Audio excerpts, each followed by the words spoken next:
Brain के लिए कपिल शर्मा का शो देखना, नेटफ्लिक्स पे कोई वेब सीरीज देखना, किसी समाचार को सुनना टीवी पे, किसी नेता का भाषण, उसके लिए सब एक जैसे हैं। जब आप पेन पेपर निकाल के जो पढ़ाई हो रही है उसको नोट करके चलते हैं, तब ब्रेन को लगता है नहीं भाई ये कुछ अलग हो रहा है, ये बंदा साथ में नोट करके चल रहा है, इसका मतलब मुझे अटेंटिव रहना है। आपको करना क्या है? स्टेप नंबर 1, आपको टेलीग्राम चैनल पे जाना है जिसका लिंक दिया हुआ है नीचे डिस्क्रिप्शन में। वहां से इस मॉक टेस्ट की पीडीएफ डाउनलोड करनी है, अपने आप उसको सॉल्व करना है। हेलो स्टूडेंट्स, कैसे हैं आप लोग? तो जैसा कि हमें मालूम है कि एसएससी सीजीएल के एग्ज़ाम्स अब अगस्त में डेट अनाउंस हो गई है, तो अब हमें करना ये है कि हमें नया कुछ अगर सीखना भी है तो वो मॉक टेस्ट के माध्यम से सीखना है, ना कि थ्योरी के माध्यम से। ठीक है? तो आज से हम लोग एक मॉक टेस्ट की सीरीज शुरू कर रहे हैं जिसमें हम जो कुछ भी नया लर्न करेंगे वो मॉक टेस्ट के क्वेश्चन से लर्न करेंगे। ठीक? अब ये जो मॉक टेस्ट मैं आपके लिए लेके आया हूँ, इसमें एक एक क्वेश्चन मोती की तरह चुना है, बहुत हाई क्वालिटी क्वेश्चंस हैं। आपको करना क्या है? स्टेप नंबर 1, आपको टेलीग्राम चैनल पे जाना है जिसका लिंक दिया हुआ है नीचे डिस्क्रिप्शन में। वहां से इस मॉक टेस्ट की पीडीएफ डाउनलोड करनी है, अपने आप उसको सॉल्व करना है। उसके बाद स्टेप नंबर 2, एक नोटबुक उठानी है, एक पेन उठाना है और इस वीडियो को, उस मॉक टेस्ट को सॉल्व करने के बाद देखना है कि कहाँ कहाँ मुझसे कमी रह गई। जो क्वेश्चन सही किए हैं उनके साथ भी और जो क्वेश्चन सही नहीं हुए हैं उनके साथ भी आपको ये देखना है कि ये क्वेश्चन कैसे सॉल्व किया गया, इस क्वेश्चन के पीछे सर की स्ट्रेटजी क्या थी, क्या थॉट पैटर्न था, जो जो चीज़ गलत हुई। सपोज कोई वोकेबलरी का वर्ड आपको नहीं आता था, एंटोनिम सिनोनिम नहीं आता था, उसको नोट कर लीजिए। कहीं कोई कॉम्प्रिहेंशन का क्वेश्चन आपसे रॉन्ग हुआ तो नोट करिए। कहीं कोई PQRS आपसे गलत बन गया तो नोट करिए। क्योंकि ना कि ये एक एक क्वेश्चन मोती की तरह लिया गया है, बल्कि जब आपको एक्सप्लेन भी किया गया है इस मॉक टेस्ट में, वो एक एक क्वेश्चन डिटेल में एक्सप्लेन किया गया है। ठीक है? आइए शुरू करते हैं अपना मॉक टेस्ट। तो ये हमारा जो मॉक टेस्ट है, ये मॉक टेस्ट है हमारा नंबर 1। ठीक? तो इस सीरीज में हम लोग कोशिश करेंगे ज़्यादा से ज़्यादा मॉक टेस्ट सॉल्व करें। तो जैसा मैंने आपको पहले बताया, सबसे पहले आप इसकी पीडीएफ टेलीग्राम चैनल से डाउनलोड करिए। सेकेंड चीज़, आप उसके बाद इस यूट्यूब वीडियो को, इस लेक्चर को देखिए और उसके बाद अपनी एक नोटबुक में नोट करते चलिए कि क्या आपने नया लर्न किया। तो अब हम जो भी लर्न करेंगे वो मॉक टेस्ट की सहायता से करेंगे। ठीक? आइए शुरू करते हैं। Question number 1, select the most appropriate option to fill in the blanks. ठीक है? The directors vision was so dash that even seasoned critics were left in awe. Director का जो विजन था वो इतना डैश था कि जो उसके क्रिटिक्स थे, जो आलोचना करने वाले थे, वो भी आश्चर्यचकित रह गए। ठीक? अब मायोपिक, एक एक का मतलब समझते हैं। मायोपिक मतलब क्या होता है? मायोपिक मतलब होता है not able to see clearly. इसी पर एक बीमारी भी होती है, मायोपिया, जिनको दूर का नहीं दिखाई पड़ता। जो लोग दूरदर्शी नहीं होते हैं उनको बोलते हैं मायोपिक या myopic views. Not able to see clearly, क्या क्लियरली? जो कि फार अवे है, जो दूर है। ठीक? तो डायरेक्टर का विजन इतना ऐसा था कि जो उसके आलोचक थे वो भी हैरान और आश्चर्यचकित रह गए। तो इसका मतलब मायोपिक तो नहीं हो सकता। मायोपिक का मतलब हो गया अदूरदर्शी। पेडेस्ट्रियन का मतलब हम सबको मालूम है, जो लोग पैदल चलते हैं, पैदल चालक, उनको बोलते हैं पेडेस्ट्रियन। टेडियस का मतलब होता है कोई चीज़ कठिन, टेढ़ी खीर हम बोलते हैं, मुश्किल, वो भी यहाँ सही नहीं बैठता। तो डायरेक्टर का विजन जो था वो इतना विजनरी था, इतना दूरदर्शी था कि जो उसके सीजन्ड क्रिटिक्स थे, जो उसके आलोचक जो हमेशा आलोचना करते थे, वो भी आश्चर्यचकित रह गए कि इतना दूरदर्शी उसका विजन है। तो सही आंसर क्या हुआ? विजनरी। ठीक, आइए क्वेश्चन नंबर सेकेंड पे चलते हैं। Select the most appropriate antonym of the underlined word. She made a brief comment during the meeting. उसने मीटिंग के दौरान एक संक्षिप्त टिप्पणी करी। तो ब्रीफ का मतलब क्या होता है? संक्षिप्त, छोटा। ठीक, अच्छा, प्रिसाइज मतलब क्या होता है? प्रिसाइज मतलब होता है सटीक, कोई चीज जो बिल्कुल निशाने पर बैठे। कंसाइज मतलब होता है संक्षिप्त। तो अगर हमसे इसने एंटोनिम पूछा होता ब्रीफ का तो कंसाइज सही था, लेकिन इसने क्या पूछा है? एंटोनिम। लेंदी मतलब होता है लंबा, ठीक, और शॉर्ट मतलब होता है छोटा। तो अगर कोई चीज संक्षिप्त है तो उसका एंटोनिम क्या हुआ? इसका एंटोनिम क्या हुआ? लेंदी, लंबा, कोई चीज जो बहुत बड़ा हो। ठीक, तो she made a brief comment during the meeting. Brief का जो अंडरलाइंड वर्ड है, इसका जो एंटोनिम हुआ वो हुआ लेंदी। आइए क्वेश्चन नंबर थर्ड देखते हैं। The following sentence has been divided into parts, one of them may contain an error. ठीक, जो इसमें से हमें देखना है कि सेंटेंस एरर का क्वेश्चन है, कौन से पार्ट में एरर है। चलिए देखते हैं। The teacher along with her students were taken for a surprise visit to museum. Teacher अपने स्टूडेंट्स के साथ, उनको ले जाया गया एक म्यूजियम की सरप्राइज विजिट पे। ठीक, तो ये तो बहुत ही इजी क्वेश्चन है, हम लोग कई बार इस तरह क्वेश्चन कर सकते हैं। अब ये द टीचर क्या है? द टीचर सिंगुलर है। ठीक, along with her students। अब यहां पर जो ये फ्रेज है along with her student, ये किसको मॉडिफाई कर रहा है? द टीचर को, जो कि सिंगुलर है। ठीक, अब जो सब्जेक्ट है इसका, ये सब्जेक्ट वर्ब एग्रीमेंट का क्वेश्चन है। अब इस सेंटेंस का जो सब्जेक्ट है वो है द टीचर, ना कि the teacher along with her student. Subject है द टीचर और ये along with her teacher, along with her student, इसको मॉडिफाई कर रहा है, इसकी विशेषता बता रहा है कि टीचर को विद स्टूडेंट ले जाया गया। तो सब्जेक्ट चूंकि हमारा सिंगुलर है तो हमारा वर्ब भी कैसा होगा? सिंगुलर। तो यहां प्लूरल नहीं होगा, क्या आएगा? was। The teacher along with her students was taken, ये सही है। तो एरर कहाँ थी? इस पोर्शन में। फिर से समझ लीजिए, क्योंकि हमारा सब्जेक्ट यहाँ सिंगुलर है और जो ये पार्ट है ये क्या है? हमारा मॉडिफायर। मॉडिफायर मतलब मॉडिफाई करना या विशेषता बताना। ये द टीचर सब्जेक्ट की विशेषता बता रहा है। ठीक, सब्जेक्ट नहीं है, तो सब्जेक्ट द टीचर है, इसलिए। अगला क्वेश्चन करते हैं, question number 4। Select the most appropriate option to fill in the blank. ठीक है जी। The CEO's decision to lay off workers during the holiday season was widely considered dash. ठीक, CEO का जो निर्णय था, ले ऑफ मतलब नौकरी से निकालना, वर्कर्स को नौकरी से निकालना, वो भी उनके छुट्टी के सीजन में, उसके इस निर्णय को चौतरफा कंसीडर किया गया। क्या? आइए देखते हैं। पहला ऑप्शन है एम्फेटिक। एम्फेटिक वर्ड बना है एम्पैथी से। एम्पैथी से, एम्पैथी मतलब सहानुभूति। तो अगर किसी को कोई व्यक्ति नौकरी से निकाल रहा है, उसका सीईओ, और वो भी उसके छुट्टी के सीजन में, तो सहानुभूति तो नहीं रख रहा है। इनडिफरेंट मतलब उदासीन, कि उसका जो रुख था वो वर्कर्स के प्रति कैसा था? उदासीन। उदासीन तब होता जब उनको वो छुट्टी देने से मना कर देता या उनके मेहनत को ना स्वीकारता। ये तो उदासीन हो गया कि उनको उसकी चिंता नहीं है। ठीक, स्ट्रेटेजिक मतलब ये वर्ड बना है स्ट्रेटेजी से, मतलब रणनीतिक।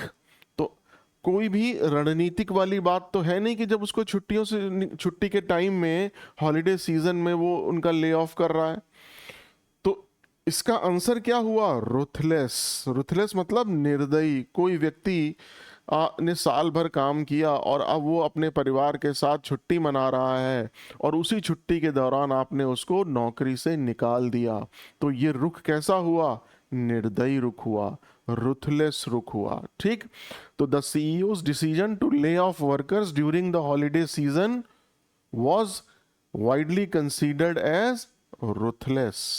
आपने निर्दयता से उनको नौकरी से निकाल दिया, वो भी तब जब वो छुट्टी के सीजन में थे। तो करेक्ट आंसर इज रुथलेस। आगे बढ़ते हैं, question number 5। Select the most appropriate option that can substitute the underlined segment। ठीक है जी। The teacher asked the students if they know the answer to the question। Teacher ने student से पूछा कि क्या वो क्वेश्चन का आंसर जानते हैं।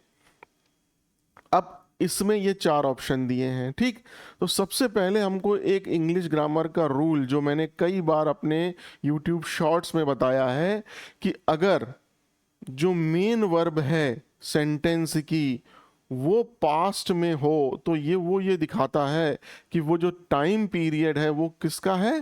पास्ट का है। ठीक, तो इसलिए क्या होगा कि जो डिपेंडेंट वर्ब है, यानी उस मेन वर्ब के ऊपर जो डिपेंडेंट वर्ब है वो भी किस में होगी? वो भी पास्ट में होगी। ठीक है, क्यों? क्योंकि ये मेन वर्ब हमको ये बता रहा है कि जो काल है, जो टेंस है, वो पास्ट की बात हो रही है। तो टीचर ने आस्क्ड वर्ब की सेकंड फॉर्म बता ही रहा है कि ये पास्ट की बात कर रहे हैं। टीचर ने स्टूडेंट से पूछा था कि क्या वो क्वेश्चन का आंसर जानते हैं, if they knew the answer. Know की सेकेंड फॉर्म न्यू, तो चूंकि ये पास्ट की बात कर रहा है तो ये भी पास्ट की बात करेगा। ठीक, तो सही आंसर क्या हुआ? न्यू। अब कुछ लोग ये कहेंगे कि सर ये ऑप्शन क्यों नहीं सही है, हैड नोन। पहली बात तो यहाँ हैड न्यू दिया है, हैड के साथ वर्ब की थर्ड फॉर्म का प्रयोग हम करते हैं हमेशा। तो अगर यहाँ हैड नोन होता तब तो चलो एक बार हम इसके और इसके बीच में सोच सकते थे, हालांकि वो फिर भी गलत होता। हैड न्यू तो बिल्कुल ही गलत हो गया। नोज वर्तमान की बात कर रहा है, ये भी गलत है। ठीक, क्योंकि ये प्रेजेंट की बात कर रहा है। नोज सिंगुलर हो गया, यहाँ दे हमें बता रहा है कि सब्जेक्ट कैसा है? प्लूरल। ये भी गलत हो गया, ये भी गलत हो गया। न्यू बिल्कुल सही। यहाँ ये क्यों गलत होता अगर हैड नोन होता? देखिए, हैड नोन होता कि मतलब अगर हम दो कार्य की तुलना कर रहे हैं और वो दो कार्य की तुलना कर रहे हैं और दो कार्य के कार्यों में कुछ टाइम पीरियड का अंतर है, तो जो पहला वाला कार्य होता है वो पास्ट परफेक्ट में होता है और जो बाद वाला कार्य होता है वो पास्ट इंडेफिनिट में होता है। तो यहाँ तो दोनों एक साथ ही कार्य हो रहे हैं ना, कि टीचर स्टूडेंट से पूछ रहा है कि क्या वो आंसर जानते हैं। यहाँ कोई एक्शन ऐसा नहीं कि ये एक्शन बहुत पहले हुआ, तो इसलिए third option is the correct option. ठीक, आइए क्वेश्चन नंबर 6। सेंटेंसेस जो है पैराग्राफ के दिए गए हैं जम्बल्ड ऑर्डर में। ठीक है, arrange the sentence in correct order. तो ये एक हमारा PQRS का क्वेश्चन है, आइए देखते हैं। तो PQRS के क्वेश्चन में आइए हम सबसे पहले देखते हैं कि ये क्या दिया हुआ है। Unlike fear which alerts us to danger, anxiety often exaggerates threats. डर की तरह नहीं, जो कि हमको एक खतरे के लिए अलर्ट करता है। जो एंजाइटी होती है, चिंता है, वो एग्जेजरेट करती है, खूब बढ़ा चढ़ा के बताती है किसी भी थ्रेट को, खतरे को। ठीक, it can cause over thinking and lead to inaction. जो एंजाइटी है वो ओवर थिंकिंग करती है और उस ओवर थिंकिंग की वजह से हम सोचते रहते हैं और कोई भी कार्य नहीं करते। इनएक्शन मतलब एक्शन नहीं लेते हैं। उसके बाद जो एंजाइटी है, चिंता है, वो एक नेचुरल इमोशनल रिस्पॉन्स है परसीव्ड अनसर्टेनिटी के, कि अनिश्चितता की जो परसीव्ड अनिश्चितता है, जो हम सोचते हैं कि अनिश्चितता आने वाली है, उसके लिए नेचुरल इमोशनल रिस्पॉन्स होता है एंजाइटी। ठीक, अच्छा, managing anxiety begins with recognising it's distorted view of reality. Anxiety को मैनेज करना उसकी शुरुआत होती है कि हम रियलिटी के डिस्टॉर्टेड व्यू को, कि जो गलत उसका व्यू है रियलिटी का, उसको रिकॉग्नाइज करें। ठीक, तो हमने ये चारों चीज़ें पढ़ ली।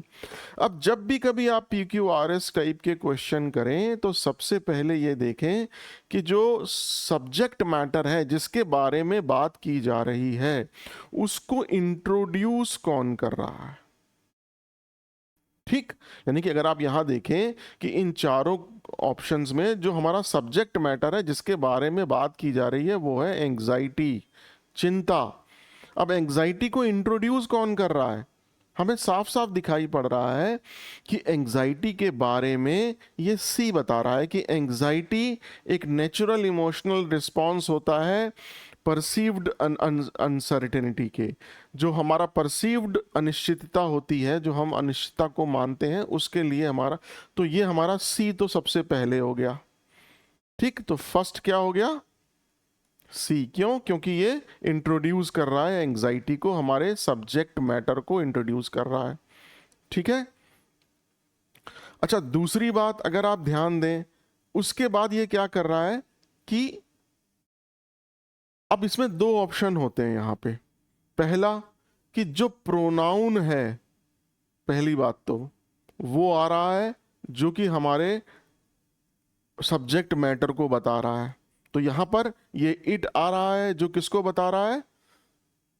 It can cause over thinking. कौन ओवर थिंकिंग कॉज कर सकता है? एंजाइटी के बारे में बता रहा है। तो एक ऑप्शन हमारा बी हो सकता है। तो पहला सी है, तो एक ऑप्शन हमारा यहां लिख लेते हैं। पहला ऑप्शन अगर हमारा सी है तो एक ऑप्शन हमारा बी हो सकता है।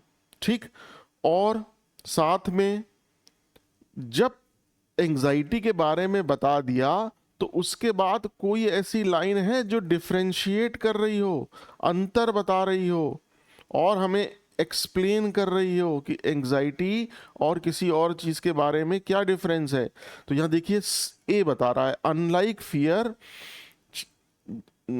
फियर मतलब डर की तरह नहीं, जो कि डर हमें डेंजर, एक खतरे के बारे में अलर्ट करता है। एंजाइटी हमें अक्सर ही जो थ्रेट्स होती हैं उसको बढ़ा चढ़ा कर बताती हैं। ठीक, तो यहां पर डिफरेंशिएट कर रहा है ये अनलाइक फियर। तो सी के बाद एक ऑप्शन बी भी पॉसिबल है और एक ऑप्शन ए भी पॉसिबल है। अब यहां बता देखिए, सी के बाद बी या सी के बाद ए कुछ है? सी के बाद, पहली बात तो ये दो ऑप्शन आ गए, हमें शॉर्टलिस्ट कर लिया कि सी के बाद ए और सी के बाद डी। तो जैसा मैंने बताया, या तो सी के बाद बी सही है और या सी के बाद ए। अब सी के बाद बी तो आ ही नहीं रहा, सी के बाद ए आ रहा है। ठीक, तो जैसा मैंने अपने आप शुरू के बहुत पहले के जो मेरे वीडियोस बने हैं उनमें PQRS की एक्सक्लूसिव वीडियो में बताया है कि कभी भी इन दोनों को ही पूरा करके आप आंसर मत आ जाइए, हमेशा उसके आगे भी देखिए। तो अभी तक हमारा फोकस किस पे है? इसके ऊपर, क्योंकि हमारा सी के बाद ए बन रहा है। ठीक, उसके बाद अगला देखिए कि it can cause over thinking and lead to inaction. अब हमारा ये चीज जो है एंजाइटी के बारे में क्या बता रहा है? डिस्क्राइब कर रहा है। तो थर्ड ऑप्शन हमारा डिस्क्राइब कर रहा है हमारे सब्जेक्ट मैटर को, एंजाइटी को। तो थर्ड ऑप्शन हमारा आ गया बी। तो सी के बाद ए और ए के बाद बी, बिल्कुल ठीक। और लास्ट में फाइनली क्या हो रहा है कि हम सॉल्यूशन बता रहे हैं कि जो एंजाइटी है उसको कम करने का या उसको मैनेज करने का क्या सॉल्यूशन है। तो सॉल्यूशन हमेशा पहले तो प्रॉब्लम के बारे में डिस्कस किया जाता है और उसके बाद हम बात करते हैं किसकी? सॉल्यूशन की।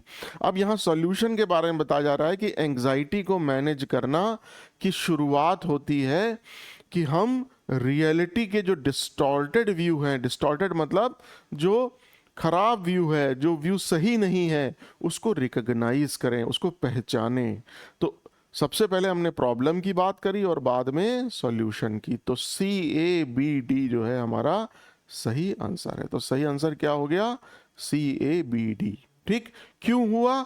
सबसे पहले हमने इंट्रोड्यूस किया, फिर हमने देखा प्रोनाउन और एक्सप्लेन, डिफरेंशिएट करने में दोनों में से कुछ भी हो सकता है, ये ऑप्शन में है नहीं, तो हमारा सही ऑप्शन हो गया ए। उसके बाद हमने देखा कि उसके बाद हमें डिस्क्राइब कर रहे हैं प्रॉब्लम को, और थर्ड में फाइनली सॉल्यूशन की बात कर रहे हैं, तो CABD is the correct answer. ठीक, आइए question number 7, select the most appropriate option to fill in the blank. ठीक है, डिस्पाइट मल्टीपल वार्निंग्स, कई चेतावनियों के बावजूद the company failed to adhere to basic compliance norms, कई चेतावनियों के बावजूद भी company basic compliance norm, basic मतलब मूलभूत, और कंप्लायंस मतलब होता है जो अनुपालन होते हैं, मानक होते हैं, ठीक, उसको पालन करने में,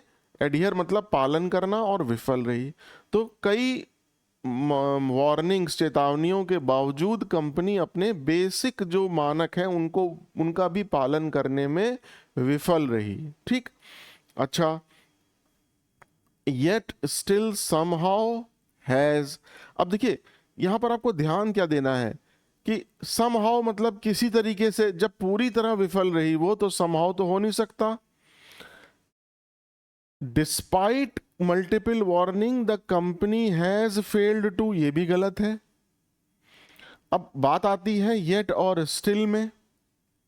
येट का मतलब क्या होता है? येट का मतलब होता है कि आप ये बताना चाह रहे हैं कि, पहली बात तो देखिए येट का प्रयोग हम सबसे लास्ट में करते हैं जनरली, जैसे, और देखिए जो येट होता है ना, ये गलत क्यों है यहाँ पे? पहली बात, येट का प्रयोग जनरली सेंटेंस के लास्ट में किया जाता है। नंबर 2, येट का प्रयोग जनरली नेगेटिव सेंटेंस में किया जाता है। ठीक, जैसे the company has not compiled, complied yet, company ने अभी भी कंप्लाई नहीं किया। अगर ये येट यहां आ रहा है लास्ट में और नेगेटिव सेंटेंस है, तो यहां येट ठीक है। पहली बात तो ये, यहां पे कहीं नेगेटिव नहीं आ रहा, नंबर 1। दूसरी बात, स्टिल का जो मतलब है, स्टिल का मतलब होता है कि परसिस्टेंट नेग्लिजेंस, मतलब अभी भी कई कई बार वार्निंग देने के बावजूद भी वो काम हो रहा है, तो यहां सही आंसर क्या होगा? स्टिल। ठीक, मतलब आपको जो स्टिल है ना, वो वहां जनरली प्रयोग किया जाता है जहां पर किसी तरह का कंट्रास्ट हो, कि कई वार्निंग देने के बावजूद भी ये काम हो रहा है। तो चूंकि कंट्रास्ट की बात कर रहे हैं, तो यहां सही आंसर क्या होगा? स्टिल, ना कि येट। येट क्यों नहीं होगा, मैंने आपको रीजन बता दिया। ठीक, इन सब को आपको नोट करते जाना है। The following sentence has been divided into parts, one of them may contain an error, कौन सा पार्ट में एरर है? ठीक, तो हमने बहुत सारे YouTube शॉर्ट्स किए हैं इसके, इन तरह के क्वेश्चन के ऊपर। जब तक मैं एक पानी पीता हूं, आप इस क्वेश्चन को खुद सॉल्व करने की कोशिश करिए। ठीक,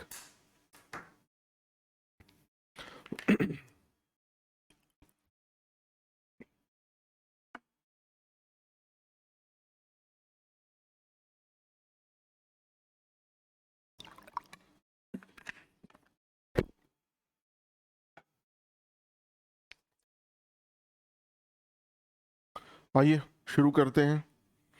despite being severely injured, okay,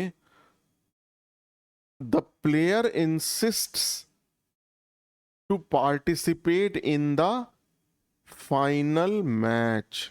ठीक, मतलब बहुत बुरी तरीके से घायल होने के बावजूद प्लेयर जोर देता रहा फाइनल मैच में पार्टिसिपेट करने का, भाग लेने का। ठीक है, तो कुछ वर्ब्स ऐसी होती हैं जिनके बाद हम ऑन प्रीपोजिशन का प्रयोग करते हैं और साथ में जेरेंड का प्रयोग करते हैं। ठीक है, कुछ हमारे पास ऐसी होती हैं, कुछ वर्ब्स ऐसी होती हैं जिनके बाद हम ऑन प्रीपोजिशन का प्रयोग करते हैं और बाद में जेरेंड का प्रयोग करते हैं। जैसे एक एग्जांपल देता हूं मैं, कॉन्सेंट्रेट ऑन फिनिशिंग, तो कॉन्सेंट्रेट के साथ वर्ब के साथ हमारा ऑन प्रिपोजिशन आया और जेरेंड आया, बिल्कुल ठीक।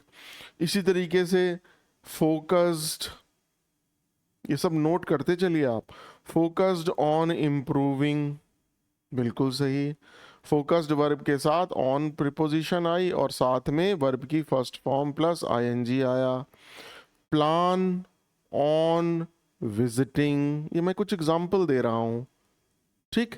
प्लान वर्ब के साथ ऑन आया और वर्ब की फर्स्ट फॉर्म प्लस आईएनजी, जैसे I we they have plan on visiting Goa, ठीक। इसी तरीके से ये जो इंसिस्ट वर्ब है इसके साथ हमेशा ऑन प्रीपोजिशन आएगी और क्या आएगा, जेरेंड आएगा। Insist on participating in the final. Despite being severely injured, the player insists on participating in the final match. ये सही है। क्यों? क्योंकि insist वर्ब के साथ, ये जैसे वर्ब मैंने कुछ एग्जाम्पल और भी दिया, इन वर्ब्स के साथ ऑन प्रीपोजिशन और साथ में जेरेंड का प्रयोग करते हैं, ठीक है। तो एरर कहाँ थी? इस पोर्शन में। तो ये कौन, इसका आंसर क्या हुआ? थर्ड। आइए क्वेश्चन नंबर 9 पे आते हैं। Select the option that expresses the given sentence in passive voice. ये एक्टिव पैसिव वॉइस का क्वेश्चन है, ठीक है। एक्टिव सेंटेंस क्या है? The committee might take a decision on the proposal next week. Committee decision ले सकती है नेक्स्ट वीक प्रपोजल पे। चलिए आइए, ठीक है। अब सबसे पहली बात, हम इसके आंसर ढूंढने के पहले हम ये देखते हैं कि एक्टिव वॉइस को जब पैसिव वॉइस में कन्वर्ट किया जाता है तो क्या क्या चेंजेस आते हैं, ठीक। अब जब भी आप एक्टिव को पैसिव वॉइस में कन्वर्ट करते हैं तो पहली चीज, जो सब्जेक्ट है वो जनरली एंड में चला जाता है, नंबर 1। और नंबर 2, बी के साथ वर्ब की थर्ड फॉर्म का प्रयोग करते हैं। ये दो मेन रूल आप ध्यान रखिए। सब्जेक्ट जो है वो एंड में जाता है और बी के साथ वर्ब की थर्ड फॉर्म का प्रयोग करते हैं, ठीक। आइए अब इस सेंटेंस में देखते हैं। कमेटी निर्णय ले सकती है, तो निर्णय कौन ले रहा है? कमेटी। कार्य किसके द्वारा किया जा रहा है? कमेटी के द्वारा। तो सब्जेक्ट क्या हो गया? कमेटी, ठीक। डिसीजन ले सकती है प्रपोजल पे नेक्स्ट वीक में, ठीक। अच्छा, तो अब ये ऑब्जेक्ट क्या हो गया? डिसीजन। तो डिसीजन हमारा पहले आ जाएगा और जो सब्जेक्ट है वो एंड में आ जाएगा। तो अ डिसीजन जो ऑब्जेक्ट है वो पहले आ गया, बिल्कुल सही है। अब हमें सेकेंड रूल देखना है कि ये सेकेंड रूल किस में आ रहा है। अब अगर आप देखें कि जब यहां पर माइट दिया है तो यहां भी माइट ही होना चाहिए, टेंस का चेंज तो नहीं करेंगे हम। एक्टिव पैसिव वॉइस कन्वर्ट करने में टेंस का चेंज नहीं होता। तो माइट हैव बीन टेकन, ये भी गलत। मे बी टेकन, जब यहां माइट दिया है तो यहां मे करने की क्या जरूरत है? तो ये भी गलत हो गया। जब यहां माइट दिया है तो कुड बी, ये भी गलत, इससे तो मीनिंग ही चेंज हो रहा है। तो सही आंसर क्या हो गया? Might be taken. एक निर्णय लिया जा सकता है कमेटी के द्वारा। अब देखिए ये जो कमेटी है, जो सब्जेक्ट है, ये कहाँ चली गई? लास्ट में, एंड में। तो पहला रूल भी हमारा यहाँ से सही हो गया। और जो सेकंड रूल है कि बी के साथ वर्ब की थर्ड फॉर्म आती है, ये भी हमारा बिल्कुल सही हो गया। तो दोनों रूल यहाँ पे सही हो गए और हमने टेंस में चेंज भी नहीं किया। तीसरा रूल भी आप लिख सकते हैं, नो चेंज इन टेंस। तो जब भी कभी आप एक्टिव वॉइस को पैसिव वॉइस में कन्वर्ट करें तो ये 3 रूल का ध्यान रखें। सब्जेक्ट जो करता है वो लास्ट में चला जाता है, बी के साथ वर्ब की थर्ड फॉर्म आती है और चेंज टेंस में कोई भी चेंज नहीं होता।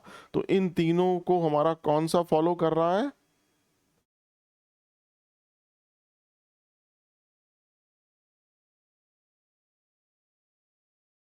तो इन तीनों को हमारा कौन सा फॉलो कर रहा है? आंसर हो गया first. A decision on the proposal might be taken by the committee next week. बिल्कुल सही, आगे बढ़ते हैं। क्वेश्चन नंबर 10 क्या कहता है? Select the option that expresses the given sentence in passive voice. इसमें भी हमें पैसिव वॉइस निकालना है, ठीक है जी। अच्छा, does he complete the assignments on time? क्या वो अपने असाइनमेंट टाइम पे कंप्लीट करता है? ठीक है जी। तो पहली बात, सब्जेक्ट एंड में जाएगा। दूसरी बात, बी के साथ वर्ब की थर्ड फॉर्म आएगी। तीसरी बात, नो चेंज इन टेंस। ठीक, तो इन तीनों रूल को हमें ध्यान रखना है एक्टिव को पैसिव से कन्वर्ट करते समय। चलिए जी, तो क्या वो है अपने असाइनमेंट टाइम पे कंप्लीट करता है? कौन करता है असाइनमेंट? वह है ही, तो ही हो गया सब्जेक्ट, तो ये लास्ट में जाना चाहिए, बिल्कुल ठीक है। दूसरी बात, सेंटेंस में जो टेंस है वो चेंज नहीं होगा, ठीक। अच्छा चलिए ठीक है। तो ये बीइंग कंप्लीटेड ऐसा आ रहा है कि बीइंग कंप्लीटेड मतलब किए जा रहे हैं, प्रेजेंट की बात नहीं हो रही है, प्रेजेंट कॉन्टिन्यूअस की बात नहीं हो रही है, ठीक। तो ये गलत हो गया।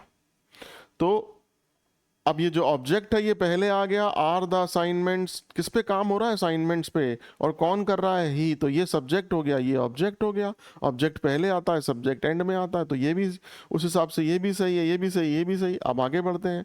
ये तो प्रेजेंट कॉन्टिन्यूअस है, टेंस ही बदल गया, बिल्कुल गलत। Have the assignments completed by him, ये पास्ट, ये प्रेजेंट परफेक्ट में कैसे हो गया? ये भी गलत हो गया, टेंस के चेंज हो गया। अब बात आती है इसमें और इसमें। Do the assignments completed by him on time या are the assignments completed by him on time? अब ये दोनों ही सही लग रहे हैं, ठीक। गलती क्या है? गलती ये है कि जो डू और डज होता है वो हमेशा वर्ब की फर्स्ट फॉर्म लेता है, ये ध्यान रखिएगा। डू और डज के बाद वर्ब की फर्स्ट फॉर्म आती है, तो इसलिए डू द असाइनमेंट्स कंप्लीटेड, ये देखिए वर्ब की थर्ड फॉर्म आ गई, ये गलत हो गया। तो सही क्या है? असाइनमेंट्स प्लूरल है ना, तो इसलिए प्लूरल आया। Are the assignments completed by him on time, तो बी की form is am are, be की फॉर्म होती है ना, उसके साथ क्या आ रहा है? देखिए वर्ब, वर्ब की थर्ड फॉर्म।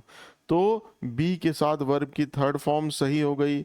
सब्जेक्ट कर्ता लास्ट में आ गया, बिल्कुल सही। चेंज टेंस में कोई हमने चेंज नहीं किया, तो आंसर क्या हो गया? सेकंड, ठीक। आइए आगे बढ़ते हैं। Select the most appropriate meaning of the bold word, ठीक है।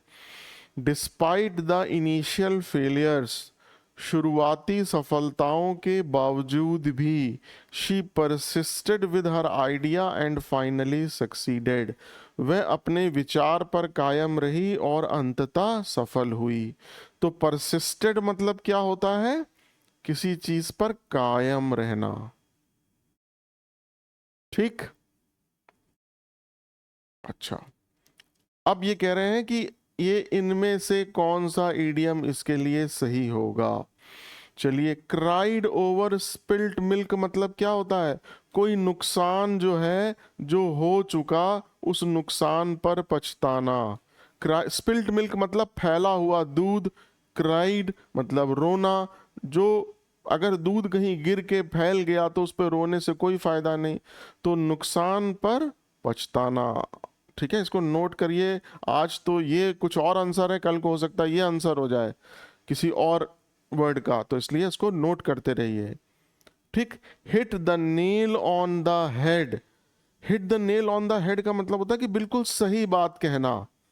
हेड मतलब सर, और हिट ऑन द नेल, जो कील है उसको बिल्कुल सही जगह ठोकना, मतलब बिल्कुल सही बात कहना या करना, बिल्कुल सही बात कहना, ठीक। चलिए, हंग in their, hung in their का मतलब डटे रहना, हिम्मत ना हारना, अपनी बात पे, अपने कार्य पे कायम रहना। और let the cat out of the bag, इसका मतलब लिटरल मीनिंग नहीं होता है ईडीएम का। लिटरल मीनिंग क्या हुआ कि बैग में से बिल्ली को बाहर छोड़ देना नहीं।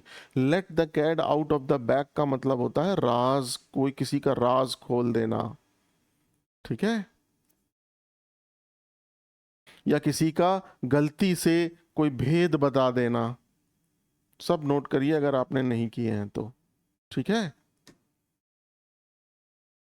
तो भाई लोग, आप, आशा करता हूं मेरे साथ साथ चल रहे हैं, ठीक है। मैं आपको कोशिश कर रहा हूं कि एक एक चीज अच्छी तरीके से समझाऊं, जो सही ऑप्शन है वो भी एक्सप्लेन करूं और जो गलत है वो भी एक्सप्लेन करूं, ठीक है। तो बने रहिए मेरे साथ। और जैसा मैंने कहा कि नोटबुक पे आप नोट करते रहिए, वरना यूट्यूब को देख के वीडियोस को ऐसे देखना और किसी नेता के भाषण को सुनना, किसी पूजा में जाके कथा को सुनना, नेटफ्लिक्स में किसी मूवी को देखना, यूट्यूब पे या टीवी पे कपिल शर्मा का शो देखना, ब्रेन को इसमें से किसी को भी ब्रेन डिफरेंशिएट नहीं कर पाता है। कि अगर आप ऐसे बैठ के यूट्यूब का लेक्चर किसी का सुन रहे हैं तो ब्रेन को नहीं मालूम कि आप यूट्यूब का लेक्चर सुन रहे हैं। ब्रेन के लिए कपिल शर्मा का शो देखना, नेटफ्लिक्स पे कोई वेब सीरीज देखना, किसी समाचार को सुनना टीवी पे, किसी नेता का भाषण, उसके लिए सब एक जैसे हैं।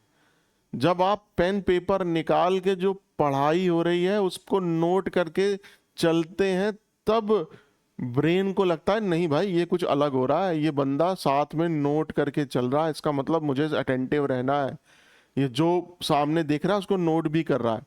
इसलिए नोट करना बहुत जरूरी है, ठीक है। आइए अपने मॉक टेस्ट पे वापस आते हैं।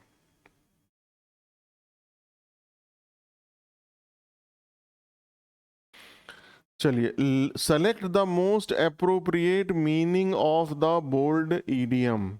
चलिए, the manager praised Asha for always going the extra mile in every project. अच्छा, मैनेजर ने आशा की प्रशंसा करी, उसको हर प्रोजेक्ट में अतिरिक्त मेहनत करने के लिए। गोइंग द एक्स्ट्रा माइल का मतलब होता है अतिरिक्त मेहनत करना या अपनी जिम्मेदारियों से ज्यादा कार्य करना, ठीक है। तो पहला है ट्रेवलिंग फॉर वर्क, कार्य के सिलसिले में कोई यात्रा करना, गलत। कंप्लेनिंग अबाउट वर्कलोड, काम के बोझ की शिकायत करना, ये भी गलत। अवॉइडिंग रिस्पॉन्सिबिलिटी, अपनी जिम्मेदारी को अवॉइड करना, बचना, ये भी गलत। डूइंग मोर देन एक्सपेक्टेड, जितनी आपसे अपेक्षा करी जा रही है उससे ज़्यादा मेहनत करना, उससे अतिरिक्त प्रयास करना, ठीक है, ये सही है। तो मैनेजर ने कोई मैनेजर अपने वर्कर की प्रशंसा कब करेगा? जब वो किसी कार्य को उसकी मैनेजर की आशा से ज्यादा अच्छी तरह करेगा और उसमें ज्यादा मेहनत करेगा। तो गोइंग द एक्स्ट्रा माइल का मतलब डूइंग मोर देन एक्सपेक्टेड। चलिए आइए अगला क्वेश्चन करते हैं। अगला क्वेश्चन है कि select the most appropriate synonym of the given word. अब वर्ड क्या है? वर्ड है वेसिफेरस, ठीक। इसकी जो सही प्रोनाउंस होता है मैं हिंदी में लिख देता हूं, वैसे फेरस, ठीक है। प्रोनाउंसिएशन भी सही आना चाहिए। वैसे फेरस का मतलब क्या होता है? वैसे फेरस का मतलब होता है कि कोई आदमी जो बहुत मुखर होता है, अपनी बातों को बहुत जोर लगा के कहता है, बहुत जो चुप नहीं रहता, बहुत ज्यादा बोलता है, बहुत हर बात को कहता है, तो उसको बोलते हैं वैसे फेरस, ठीक। अब साइलेंट मतलब हो गया शांत। तो भाई अगर इसने एंटोनिम पूछा होता तो शायद हम कहते ये सही है। सीक्रेटिव मतलब क्या होता है? सीक्रेट से वर्ड बना है गुप्त। टिमिड मतलब क्या होता है? वीक, डरपोक, ठीक। और नॉइजी मतलब कोई जो शोरगुल करने वाला या शोर करने वाला, शोरगुल करने वाला। तो कोई व्यक्ति बहुत मुखर है, बहुत तेज बोलता है, बहुत ज्यादा बोलता है, वेसिफेरस, तो उसका सही सिनोनिम क्या हुआ? नॉइजी, शोरगुल करता है, शोर मचाता है। ठीक है, चलिए आइए अगला क्वेश्चन करते हैं। अगला क्वेश्चन है, the following sentence has been divided into parts. इसमें से एक में एरर है, आइए हमें देखना है किस में एरर है। They had completed the project, उन्होंने प्रोजेक्ट कंप्लीट किया था, बिफोर द डेडलाइन, डेडलाइन के फाइनलाइज होने के पहले। तो they had completed the project before the deadline was finalised. तो इसमें 4 ऑप्शन है ना, तो इसमें एक ऑप्शन हम और बढ़ा देते हैं। तो जब हैड प्लस वर्ब की थर्ड फॉर्म का प्रयोग हम कब करते हैं? जब 2 कार्य दिए हुए हों, उनमें से जो पहला कार्य होता है उसको पास्ट परफेक्ट यानी हैड प्लस वर्ब की थर्ड फॉर्म, और बाद वाले कार्य को हम पास्ट इंडेफिनिट में करते हैं। और या फिर कहीं कोई सिचुएशन दी हो और ये कहा जा रहा हो कि उस सिचुएशन के पहले ये कार्य हो चुका था, तो उस केस में भी हम past perfect had plus verb की थर्ड फॉर्म कर रहे हैं। इसमें क्या है कि जो सिचुएशन दी है वो दी है डेडलाइन, कि डेडलाइन के पहले ही वो कार्य खत्म हो चुका था, प्रोजेक्ट। तो they had completed the project before the deadline के फाइनलाइज होने के पहले ही वो कार्य खत्म हो चुका था। तो एक सिचुएशन दी है, उसके पहले ही कार्य खत्म हो चुका था, तो बिल्कुल सही है। तो सेंटेंस में कोई भी एरर नहीं है, तो आंसर क्या हो गया? No error. ठीक, आइए आगे बढ़ते हैं। Select the most appropriate option that can substitute the underlined segment without changing its meaning in the given sentence. The manager assured that the company would leave no stone unturned to secure the deal. Manager ने assure किया कि company कोई भी कसर नहीं छोड़ेगी deal को secure करने में या सौदे को पक्का करने में। ठीक है, डील, सिक्योर द डील मतलब सौदे को पक्का करने में कंपनी कोई भी कसर नहीं छोड़ेगी। मैनेजर ने इस बात को क्या किया? अश्योर किया। ठीक, आइए, तो इसका लीव नो स्टोन अनटर्न्ड क्या है? एक ईडियम है, इसका हमें आंसर देना है। अच्छा, dig the land to search the stone मतलब कि पत्थर की तलाश में जमीन को खोदना। डिग द लैंड मतलब जमीन को खोदना, पत्थर की सर्च में, तलाश में, बिल्कुल गलत। यहाँ हम स्टोन की लिटरल मीनिंग की तो बात नहीं कर रहे हैं। Maintain silence till the deal ends, deal पूरी होने तक चुप्पी साधे रखना या चुप्पी बनाए रखना, ऐसी भी कोई बात नहीं हो रही, ये भी गलत। Delay the process unnecessary, delay the process unnecessarily मतलब अनावश्यक रूप से किसी काम को टालना, डिले करना, ये भी बात नहीं हो रही है। ये क्या कह रहे हैं कि कंपनी डील को सिक्योर करने में कोई कसर नहीं छोड़ेगी, हर संभव प्रयास करेगी। तो पुट ऑल द एफर्ट मतलब अपना पूरा प्रयास डाल देगी और हर संभावना को एक्सप्लोर करेगी, हर संभावना को तलाशेगी और अपना सारा एफर्ट लगाएगी। तो कोई कसर नहीं छोड़ेगी, उसका मतलब यही हुआ कि सारे अपने प्रयास लगा देगी और कोई भी और सारी संभावनाओं को तलाशेगी। तो इसका सही आंसर क्या हो गया? फर्स्ट। चलिए आइए अगला क्वेश्चन करते हैं। Question number 16। Select the most appropriate synonym of the given word. Feeble, feeble मतलब क्या होता है? फीबल मतलब होता है कमजोर, कोई जिसके अंदर ताकत ना हो, ताकत विहीन कह सकते हैं, या शक्ति विहीन भी हिंदी में बोलते हैं। ठीक, फीबल मतलब शक्ति विहीन या कमजोर या जिसके अंदर शक्ति ना हो। अच्छा, हमें निकालना है सिनोनिम। ठीक, साउंड मतलब क्या होता है? जैसे he gave me a sound advice, उसने मुझे एक उचित या सही सलाह दी, तो उचित साउंड को बोल देते हैं। ठीक है, लॉजिकल मतलब होता है तर्क, जो लॉजिकल बात यानी तर्क संगत बात। स्ट्रॉन्ग मतलब मजबूत, और वीक मतलब कमजोर। ठीक, तो सिनोनिम निकालना है हमको। फीबल मतलब कमजोर या शक्तिविहीन या जिसके अंदर ताकत ना हो, तो फीबल का सही सिनोनिम क्या हो गया? वीक। आइए अगला question. Select the most appropriate antonym of the bold word from the given sentence. Despite the failure, इसमें हमें क्या निकालना है? एंटोनिम निकालना है। Despite the failure she showed great resilience and bounced back quickly. Resilience मतलब क्या होता है? रेजिलियंस मतलब होता है कि कोई जैसे व्यक्ति वापस करता है कुछ फेलियर्स के बाद, या उसके अंदर कोई लचीलापन होता है सारी मुश्किलों को संभालने का, मुश्किलों से लड़ने का, तो उसको बोलते हैं रेसिलियंस।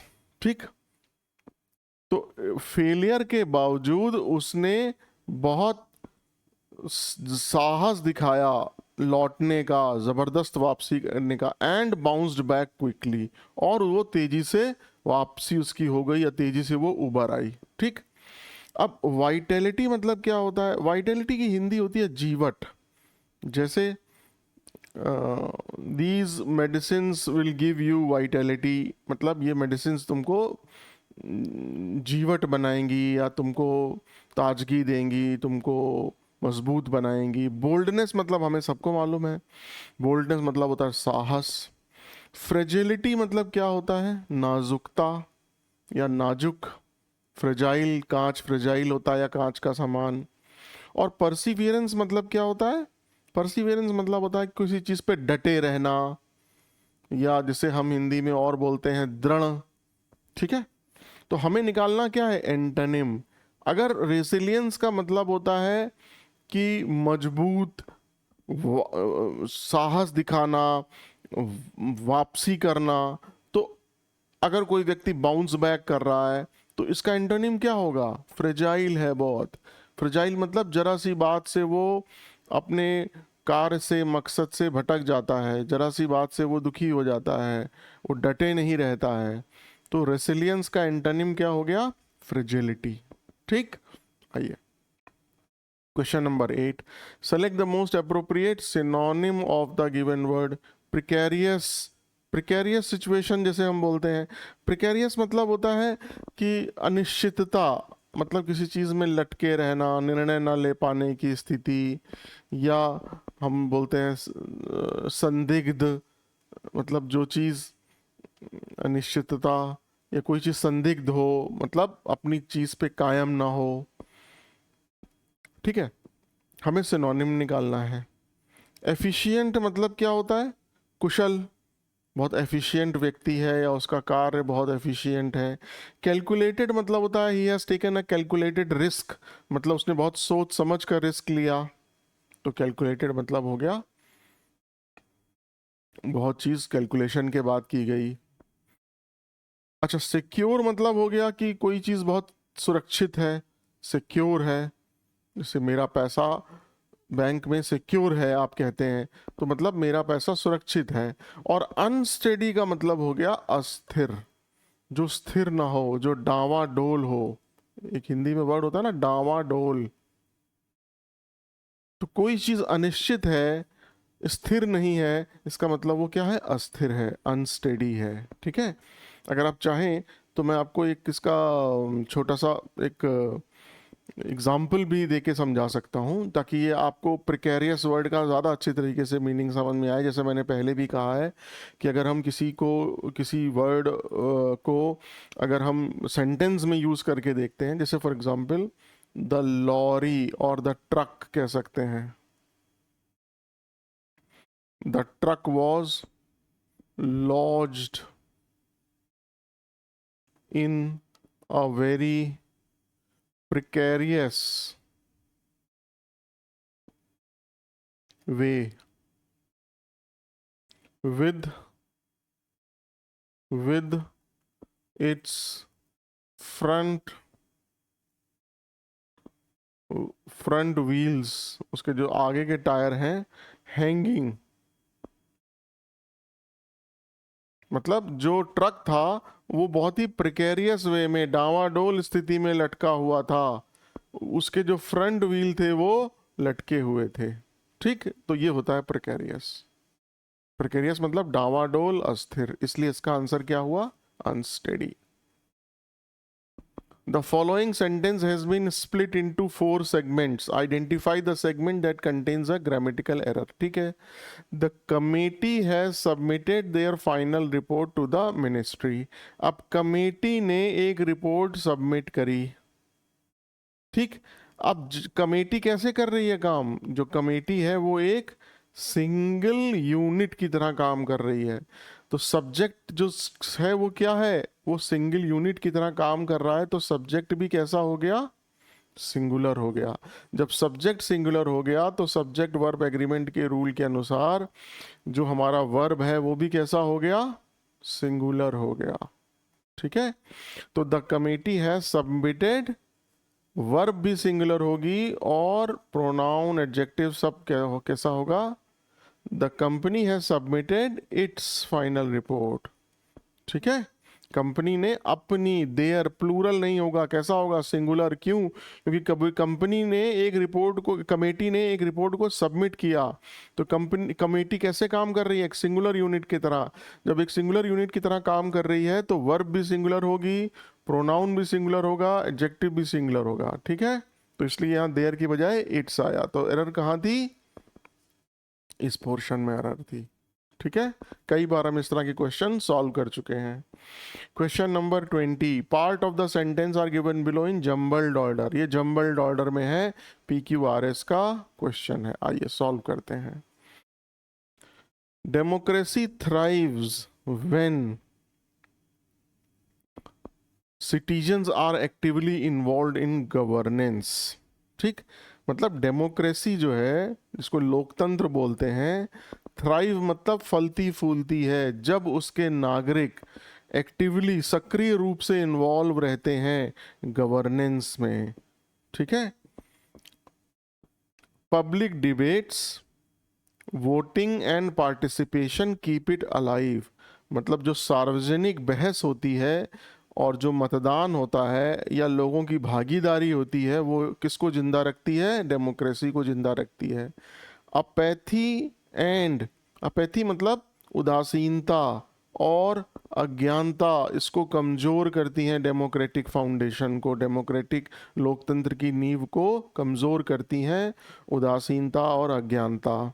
ठीक, it is not a Spectator sport, यह कोई देखने का खेल नहीं है। स्पेक्टेटर मतलब दर्शक, ये कोई दर्शकों के देखने का खेल नहीं है democracy, but a collective responsibility, but लोगों की एक सामूहिक जिम्मेदारी है। People must hold leaders accountable, लोगों को नेताओं से सवाल और जांच के माध्यम से उनकी, सवाल और जांच के माध्यम से उनकी जिम्मेदारी, अकाउंटेबिलिटी जो है वो होल्ड करनी चाहिए नेताओं को। ठीक है, लोगों को चाहिए कि नेताओं की जिम्मेदारी तय करें। ठीक, तो अब देखिए, मैंने आपको PQRS का एक रूल बताया था कि सबसे पहले आपको जो भी सब्जेक्ट मैटर है, जिसके बारे में ये पूरा का पूरा 5 लाइनें बात कर रही हैं, इनका सब्जेक्ट मैटर का जो इंट्रोडक्शन है, जो परिचय है, वो कैसे हो रहा है। तो अब आप इतना तो समझ ही गए होंगे कि ये 5 लाइनें किसके बारे में बात कर रही हैं? डेमोक्रेसी के बारे में। ठीक है, अब जो पहली लाइन है वो तो फिक्स है, इन चारों, ये 4 जम्बल्ड ऑर्डर में है। तो डेमोक्रेसी थ्राइव, डेमोक्रेसी जो है वो थ्राइव करती है, फलती फूलती है। तो ये तो इंट्रोडक्शन हो गया, बिल्कुल सही, इसमें तो हमें कुछ करना ही नहीं है, तो आर फिक्स्ड है। अच्छा, अब हमें ये देखना है कि पोर्शन ए क्या कह रहा है। पोर्शन ए ये कह रहा है कि public debate, voting and participation keeps it alive. Public debate मतलब जो लोगों की जो डिबेट है वो इसको जीवित रखती है, वोटिंग जीवित रखती है। तो पहली बात ये इट आ रहा है, ये किसको बता रहा है? डेमोक्रेसी को। प्रोनाउन का यूज हो रहा है, तो एक तो यही ये बता रहा है कि इसको शुरू में आना चाहिए। दूसरी बात कि ये एक्सप्लेन कर रहा है कि डेमोक्रेसी कैसे जीवित रहती है। तो पहली बात हो गई इंट्रोडक्शन की, और दूसरी बात हो गई एक्सप्लेनेशन की। तो पहली बात हो गई हमारी आर और दूसरा हो गया ए। ठीक, अब तीसरी बात क्या है कि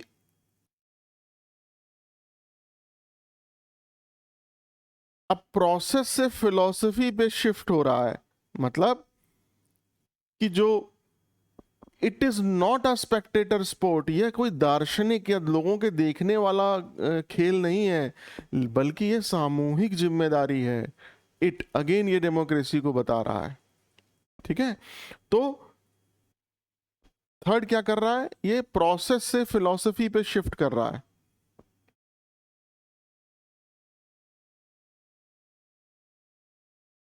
ठीक, उसके बाद अब जो डी है वो क्या कर रहा है, वो एक एग्जाम्पल बता रहा है। ठीक है, कि लीडर्स जो है उनको अकाउंटेबल करना चाहिए लोगों को। डेमोक्रेसी में क्या होता है कि प्रश्नों से और स्क्रूटनी से, जांच के माध्यम से जवाबदेही रखनी चाहिए। तो डी हमें क्या बता रहा है, एक स्पेसिफिक एग्जाम्पल बता रहा है।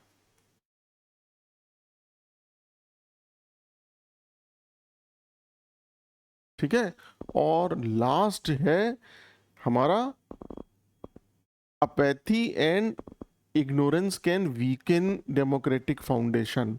अब यहां पर जो है वो एक कॉशन दे रहा है, मतलब आपको चेतावनी दे रहा है कि अगर आपने ऐसा नहीं किया तो अपैथी और इग्नोरेंस, जो अज्ञानता है और जो उदासीनता है, वो कमज़ोर कर सकती हैं डेमोक्रेटिक फाउंडेशन को।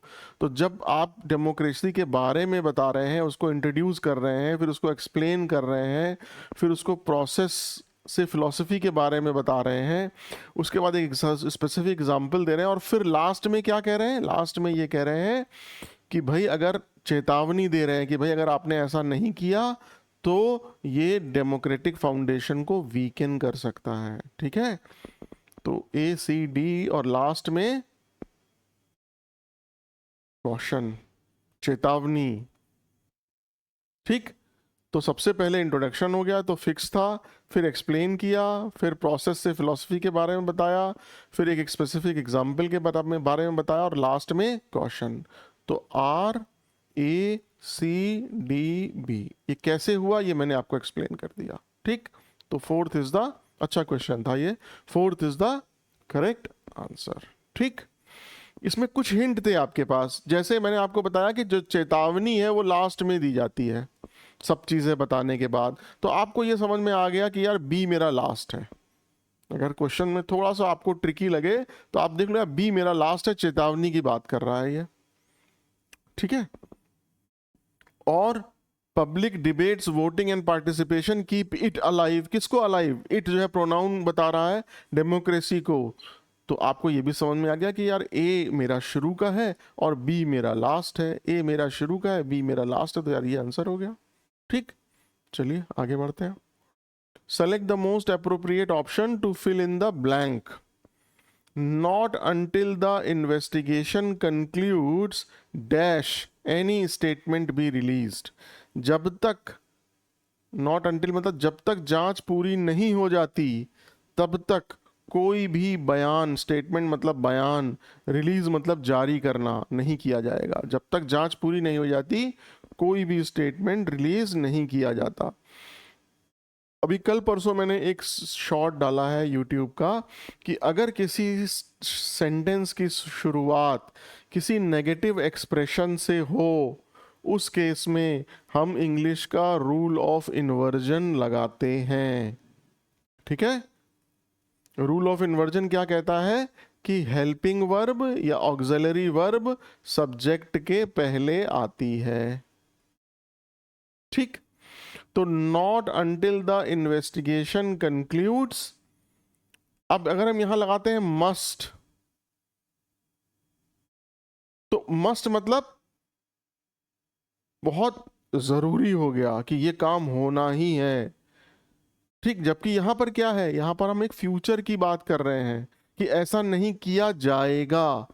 वुड फिर पास्ट की बात हो गई, या पास्ट में रहते हुए फ्यूचर की बात हो गई।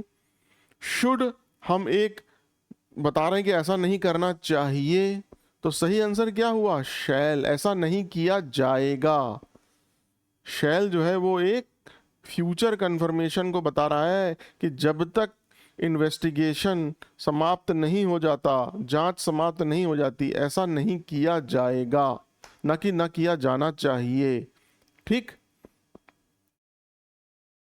तो जो हमारा ऑक्सिलरी वर्ब है वो सब्जेक्ट के पहले आ गया, रूल ऑफ इन्वर्जन लगा। क्यों? क्योंकि एक नेगेटिव एक्सप्रेशन से हमारे सेंटेंस की शुरुआत हो रही थी। तो आंसर क्या आ गया? शैल। आगे बढ़ते हैं। Question number 22, select the most appropriate option that can substitute the underline segment in the given sentence. अच्छा जी, सब्सटीट्यूट कर सके अंडरलाइन सेगमेंट को। ठीक, I look forward to meet you at the conference next week. मैं तुमसे next week conference में मिलूंगा। ठीक, आई लुक फॉरवर्ड। अच्छा, अब देखिए ये जो लुक फॉरवर्ड टू होता है ना, ये एक क्या होता है? ये एक फ्रेजल वर्ब होता है। ठीक, बट ये ध्यान रखिएगा कि इस फ्रेजल वर्ब में ये जो टू है लिखा है, ये एक प्रेपोजिशन होती है। स्टूडेंट्स को कंफ्यूजन क्या होता है, वो कह देते हैं कि ये टू मीट एक इन्फिनिटिव है। एक इन्फिनिटिव नहीं है। ये लुक फॉरवर्ड टू जो यहाँ ये लिखा हुआ है, ये लुक फॉरवर्ड टू क्या है? ये एक फ्रेजल वर्ब है, और इसमें जो ये टू है ये क्या है? एक प्रेपोजिशन है। और आपको मालूम है प्रेपोजिशन के बाद हम क्या यूज करते हैं? वर्ब की फर्स्ट फॉर्म प्लस आईएनजी। तो I look forward to meeting you. क्यों? क्योंकि एक प्रीपोजिशन है, और प्रीपोजिशन के बाद हम वर्ब की फर्स्ट फॉर्म प्लस आईएनजी का प्रयोग करते हैं। तो I look forward to meeting you at the conference next week. तो सही आंसर क्या हुआ? सेकेंड। ठीक, आइए आगे बढ़ते हैं। Question number 23, split into 4 segment, identify the sentence error. Question है, और ये तो बिल्कुल इजी क्वेश्चन है जैसा हमने पहले किया था। The museum curator along with the staff have arranged a private tour for the delegates। Museum curator ने अपने बाकी स्टाफ के साथ एक डेलीगेट्स का प्राइवेट टूर अरेंज किया। अब इस सेंटेंस में ये जो सब्जेक्ट है वो क्या है? The museum curator. ठीक है, और ये जो along with the staff है, ये मॉडिफायर है जो कि इसको मॉडिफाई कर रहा है, इसकी विशेषता बता रहा है कि म्यूजियम क्यूरेटर उसके स्टाफ के साथ। बट जो सब्जेक्ट है वो क्या है? म्यूजियम क्यूरेटर, एक पर्सन। तो सब्जेक्ट कैसा है? सिंगुलर। तो जब सब्जेक्ट सिंगुलर है तो वर्ब भी कैसी होगी? सिंगुलर। सब्जेक्ट वर्ब एग्रीमेंट के रूल के अनुसार। तो the museum curator along with the staff has arranged, singular verb होगी ना कि plural verb, a private tour for the delegates. तो एरर कहाँ थी? थर्ड में। ठीक, मतलब ये, बल्कि मैं इसको नॉर्मल मॉक टेस्ट भी नहीं बोलूंगा। अगर हम लो, नॉर्मल और हाई, तो ये मैं इसको लो और नॉर्मल के बीच का मॉक टेस्ट बोलूंगा। ठीक है, select the most appropriate meaning of the underlined idiom. The startup was a dark horse in the competition but ended up winning the first prize. ठीक, अब ये जो डार्क हॉर्स है, ये जो ईडियम है, इस ईडियम का हमें इसमें से मतलब बताना है। तो जो डार्क हॉर्स है, ठीक है ना, इसका देखिए ना, पुराने टाइम में जो घुड़दौड़ होती थी, हॉर्स रेसिंग, जिसमें लोग जुआ लगाते थे, उसमें एक काला घोड़ा रख दिया जाता था जो कि अप्रत्याशित विजेता हो जाता था। मतलब किसी को नहीं लगता था कि ये जीतेगा, लेकिन वो जीत जाता था। तो डार्क हॉर्स की अगर आप हिंदी पूछें तो हिंदी होती है अप्रत्याशित विजेता, जिसके बारे में किसी को नहीं लग रहा हो कि ये जीतेगा। सपोज क्लास में बहुत सारे स्टूडेंट बैठे हैं, उसमें से किसी पीछे बेंच पे कोई स्टूडेंट बैठा है, किसी को नहीं मालूम होता यार इसका सिलेक्शन हो जाएगा, लेकिन उसका सिलेक्शन हो गया, तो उसको बोलेंगे डार्क हॉर्स। ठीक, a team with shady background. अब टीम विथ शेडी बैकग्राउंड का मतलब क्या हुआ कि एक ऐसी टीम जिसका कि जो बैकग्राउंड है वो अच्छा ना हो, तो ये तो सही बात नहीं है। एक सीक्रेट इन्फॉर्मेंट, एक सीक्रेट इन्फॉर्मेंट मतलब जासूस, ये भी सही नहीं है। A group with no visible members, एक ऐसा ग्रुप जिसका कोई मेंबर ना दिखाई पड़ रहा हो, ये भी गलत नहीं। अ कॉम्पिटिटर हु अनएक्सपेक्टेडली सक्सीड्स, एक ऐसा कॉम्पिटिटर, एक ऐसा विरोधी जो कि जिस एक्सपेक्टेशन ना हो जिसकी, वो सक्सीड कर जाए, उसको सक्सेस मिल जाए। अप्रत्याशित विजेता, एक कॉम्पिटिटर हु अनएक्सपेक्टेड, जिसके बारे में एक्सपेक्टेशन ना हो, वो सक्सीड कर जाए, उसको विजेता, वो विजेता हो जाए, उसे बोलते हैं अप्रत्याशित विजेता या डार्क हॉर्स। तो आंसर इज थर्ड। ठीक, चलिए question number 25। Select the most appropriate idiomatic expression that can substitute the underlined segment in the given sentence। ठीक, कह रहा his explanation, उसका स्पष्टीकरण was vague। vague मतलब है कि अस्पष्ट या भ्रमित करने वाला, एंड कंफ्यूजिंग, कंफ्यूज करने वाला या अस्पष्ट था। Clearly meant to hide the truth, और साफ तौर पे सच को छिपाने के लिए बोला गया था।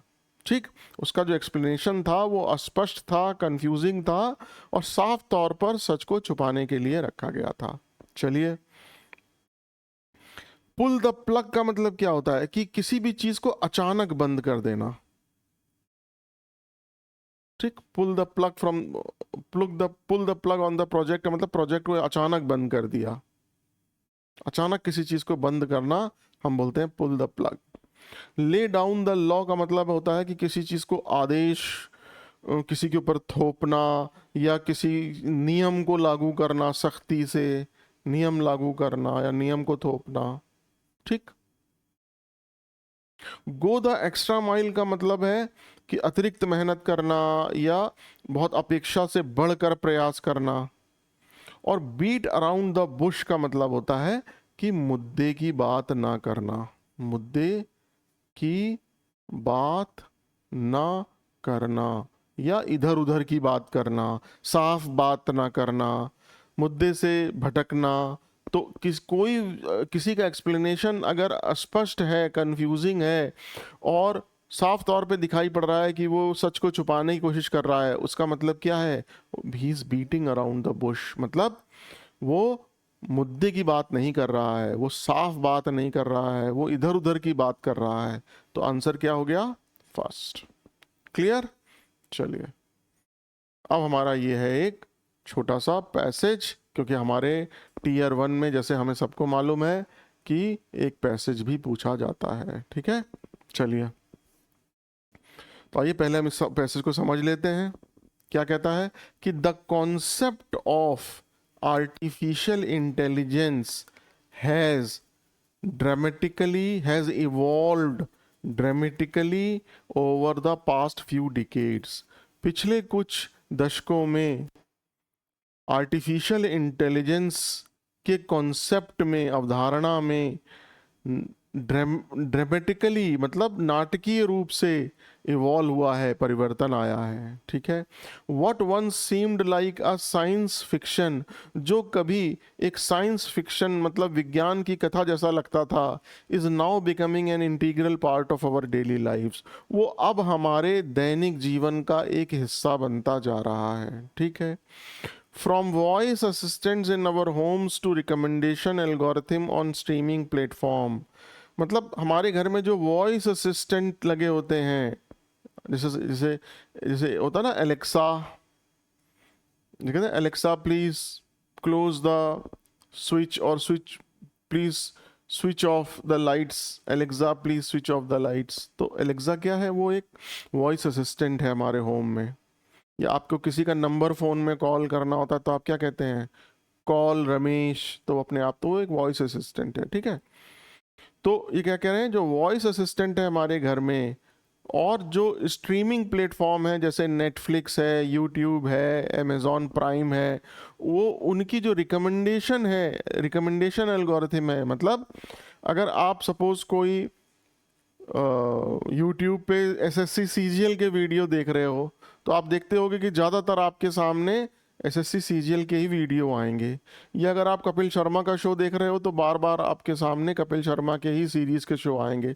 उसको बोलते हैं रिकमेंडिंग, क्योंकि यूट्यूब का एल्गोरिथम ऐसे सेट कर दिया जाता है कि वो आपको वही दिखाए जो आप बार बार देख रहे हो। ठीक, तो कह रहे हैं कि वॉइस असिस्टेंट हमारे घर में या स्ट्रीमिंग प्लेटफॉर्म में जो रिकमेंडेशन एल्गोरिथम है, AI has seamlessly integrated into various aspects of modern society.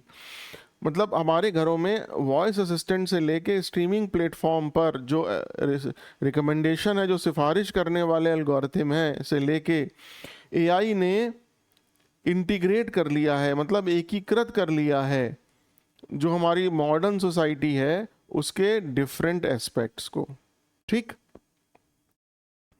अच्छा, डिस्पाइट इट्स बेनिफिट, इसके फायदों के बावजूद जो AI का डेवलपमेंट है वो हमारे सिग्निफिकेंट चैलेंज दे रहा है। जो AI का जो विकास है वो बहुत चुनौतियां हमारे सामने प्रस्तुत कर रहा है। The most pressing among them, उनमें से जो सबसे बड़ी चुनौती है वो ये है, क्या है, is finding a balance between the opportunities AI presents. जो आर्टिफिशियल इंटेलिजेंट जो हमारे सामने अपॉर्चुनिटी हमारे सामने दिखा रहा है, एंड द पोटेंशियल रिस्क, और जो हमारे सामने उसके जोखिम दिखा रहा है वो, मतलब अपॉर्चुनिटी तो है ही लेकिन साथ में जोखिम भी है, ये एक चैलेंज है। As we stand at a crossroads of technological transformation, जैसा कि हम एक दोराहे पर खड़े हैं, क्रॉसरोड्स मतलब दोराहे पर खड़े हैं, टेक्नोलॉजिकल ट्रांसफॉर्मेशन के, तकनीकी परिवर्तन के दोराहे पर खड़े हैं। The choices we make today, जो हम चॉइस आज हम जो भी चॉइस लेते हैं, will shape the future of AI, वो हमारे आर्टिफिशियल इंटेलिजेंस के भविष्य को शेप करेंगे। ठीक, ensuring responsible AI development, AI के विकास के, आर्टिफिशियल इंटेलिजेंस के विकास के रिस्पॉन्सिबल उत्तरदायी विकास को सुनिश्चित करने के लिए, इंश्योर मतलब सुनिश्चित करना, हमें ज़रूरत है establishment of comprehensive regulatory framework. हमको व्यापक, कॉम्प्रिहेंसिव मतलब व्यापक नियम और नीतियां बनाना को इस्टेब्लिश करना हमारी प्रायोरिटी है। दैट प्रायोरिटाइज एथिक्स, जो कि नैतिकता को और पारदर्शिता को और ह्यूमन वेलफेयर मतलब मानव कल्याण को प्रायोरिटी दें। ठीक, ये हमारा हो गया फ्रेज। अच्छा, अब आते हैं हम क्वेश्चन पे, क्वेश्चन नंबर 26 से लेके क्वेश्चन नंबर 30 तक। अकॉर्डिंग टू पैसेज के अनुसार हमारा प्राइमरी चैलेंज AI डेवलपमेंट में क्या है। ठीक, अब यहां देखिए लिखा हुआ है, इस पोर्शन को पढ़िए। Despite it's benefit the development of AI possess significant challenges. क्या है चैलेंज, इसी चैलेंज की बात कर रहा है ये। The most pressing among them is finding a balance between the opportunities AI presents and the potential risk. एक बैलेंस फाइंड करना जो AI हमें दे रहा है और जो उसके खतरे हैं। ठीक, अब क्या लिखा है, balancing the opportunities with potential risks, साफ साफ लिखा हुआ है, balancing between the opportunities AI present and the potential risk. तो आंसर क्या हो गया, ये हमारा प्राइमरी चैलेंज है। आइए क्वेश्चन नंबर 27 पे आते हैं। The passage suggest that responsible AI development require, ये पैसेज हमें समझा रहा है, बता रहा है कि जो AI का डेवलपमेंट है, रिस्पॉन्सिबल जिम्मेदार AI डेवलपमेंट क्या चाहता है। अगर आप यहां देखें तो यहां लिखा हुआ है, देखिए, ensuring responsible AI development requires the establishment of comprehensive regulatory framework that prioritize ethics, transparency and human welfare। ठीक है, तो AI डेवलपमेंट का जो रिस्पॉन्सिबल इंश्योर करना है वो कॉम्प्रिहेंसिव रेगुलेटरी फ्रेमवर्क है, मतलब व्यापक रूप से हमें उनकी नीतियां बनानी है। तो यहाँ कौन सा आंसर हुआ, कॉम्प्रिहेंसिव रेगुलेटरी फ्रेमवर्क, ये रिस्पॉन्सिबल एआई डेवलपमेंट हम इनसे चाहता है। तो आंसर क्या हो गया? C. Question number 28, What does the author mean by crossroads of technological transformation? Technology के ट्रांसफॉर्मेशन के दोराहे पर हम खड़े हैं, इससे ऑथर का क्या मतलब है?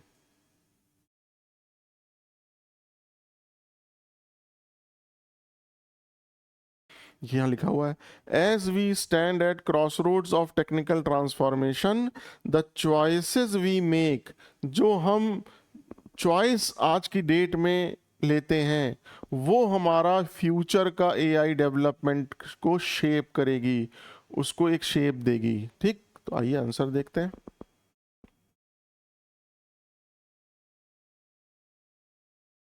We are at a critical decision making. Cross road का मतलब हम ऐसे दोराहे पर खड़े हैं कि हमें निर्णय लेना है कि हम क्या करें, और ये हमारा जो एआई का फ्यूचर है उसको we are a critical decision, हमें निर्णय, क्रिटिकल निर्णय मेकिंग पॉइंट पर है जो कि एआई के, आर्टिफिशियल इंटेलिजेंस के फ्यूचर को लेगा। देखिए, we shape the future of AI, cross roads, यही लिखा है यहाँ पे। देखिए, क्रॉस रोड्स का मतलब फ्यूचर ऑफ एआई हमारा कैसा होगा, हम बहुत ही एक क्रिटिकल डिसीजन मेकिंग पॉइंट पे खड़े हैं। ठीक, question number 29, which of the following is an example of how AI is used in everyday life according to the passage?